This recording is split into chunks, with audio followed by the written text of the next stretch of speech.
যমুনা টেলিভিশনের সেটে দাঁড়িয়ে আপনি বঙ্গবন্ধুকে বিশ্বাসঘাতক বলেছেন। আমি আমার জায়গা থেকে বাংলাদেশের স্বাধীন বাংলাদেশের নাগরিক হিসেবে এর প্রতিবাদ জানিয়ে রাখলাম।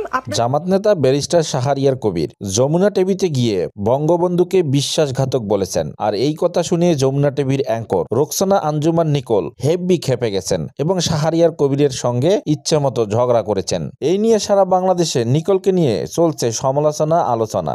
আমার তো মনে হয় দুষ্ট বাঙালিরা ভুলে গেছে ভাইরে, যারাই আওয়ামী লীগ করে না তারা আওয়ামী লীগকে একটা ধর্ম মনে করে। তাই তো এই ধর্মের যারা মুরিদ তারা অবশ্যই আওয়ামী লীগের গুণগান করবেই, কারণ যারা নুন খেয়েছে তারা তো গুণ গাইবেই। সুযোগের অপেক্ষায় থাকবে কিভাবে আওয়ামী লীগকে নর্মালাইজড করা যায়। এই নিকোল জুলাই আন্দোলনে কেঁদে কেঁদে বলেছিলেন পানি লাগবে ভাই, পানি লাগবে। কি ইমোশন রে ভাই। আমি তখনই বলেছিলাম ভাই কয়টা দিন সবুর করেন, এই ইমোশন পেছন দিয়ে বাইর করে দিবে। ঠিক 5ই আগস্টের পরপরেই হাসনাত আব্দুল্লাহকে ডেকে নিয়ে এসে যা তা ভাবে যেন তেন ভাবে অপমান করলেন। হাসনাত আব্দুল্লাহকে কোশ্চেন করলো লঙ্গি ডান্স গান জানো, লঙ্গি ডান্স গান কার, লঙ্গি ডান্স গান কোথা থেকে এসেছে, যেন তেন প্রশ্ন, যেন তেন ভাবে অপমান। হাসনাত আব্দুল্লাহকে যখন এইভাবে অপমান করার পরও নিকোল পার পেয়ে গেল, তখনই তো নিকোল মাথায় চড়ে বসলো। এখান থেকেই আসলে নিকোলের এই যাত্রাটা শুরু আওয়ামী লীগকে নর্মালাইজড করার। সে 5ই আগস্টের পর বিএনপির পক্ষে যদি একটি ভালো কথা বলে, জামাতের পক্ষে যদি একটি ভালো কথা বলে, সে 100টা কথা বলে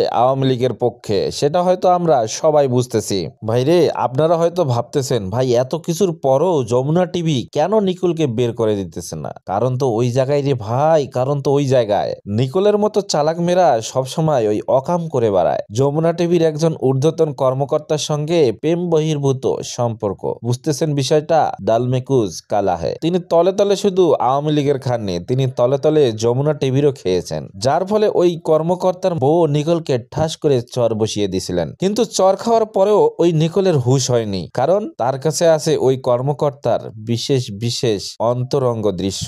সেই ক্ষমতা বলেই তিনি এখন পর্যন্ত যমুনা টিভিতে টিকে আছেন বলে জানা যায়। এই রোকসানা নিকোল হলো সেই অ্যাঙ্কর যিনি আয়নাঘর ও হাওয়া ভবনকে এক করে ফেলেছিলেন। তখনই বুঝলাম ওনার জ্ঞানের দৈন্যদশা। এইসব নিকোলদের মনের ভিতর এখনো গভীর আশা। তারা আশাবাদী যে দেশ আবার অতীতে ফিরবে। তাই তখন নিজেদের অবস্থান জানান দেওয়ার জন্য মাঝে মাঝে এমন বিনোদন ছড়ায়। নিকোলের বাক স্বাধীনতা বা মুজিব প্রেম নিয়ে আমার কিছু বলার নেই। আমি ব্যক্তি স্বাধীনতায় বিশ্বাসী। তবে নিকোলের ব্যক্তিগত বিশ্বাস এবং অনুভূতি যখন একটি পতিত ফ্যাসিস্টকে নর্মালাইজ করার চেষ্টা করে, সেখানেই আমার আপত্তি। যারা বলেছেন নিকোলের লেঞ্জা ইজ ডিফিকাল্ট টু হাইড, তারা সম্ভবত ভুল করেছেন। ও লেঞ্জার গায়ে সবসময় আওয়ামী লীগ লেখা, এখানে হাইড করার কিছু নাই। যাই হোক, কথায় আছে শেষ ভালো যার সব ভালো তার। তাই বলছি উপস্থাপিকা নিকোলের শেষ ভালো না। ধন্যবাদ। ভিডিওটি ভালো লাগলে লাইক কমেন্ট শেয়ার করবেন আর অবশ্যই আমার চ্যানেলটি সাবস্ক্রাইব করবেন।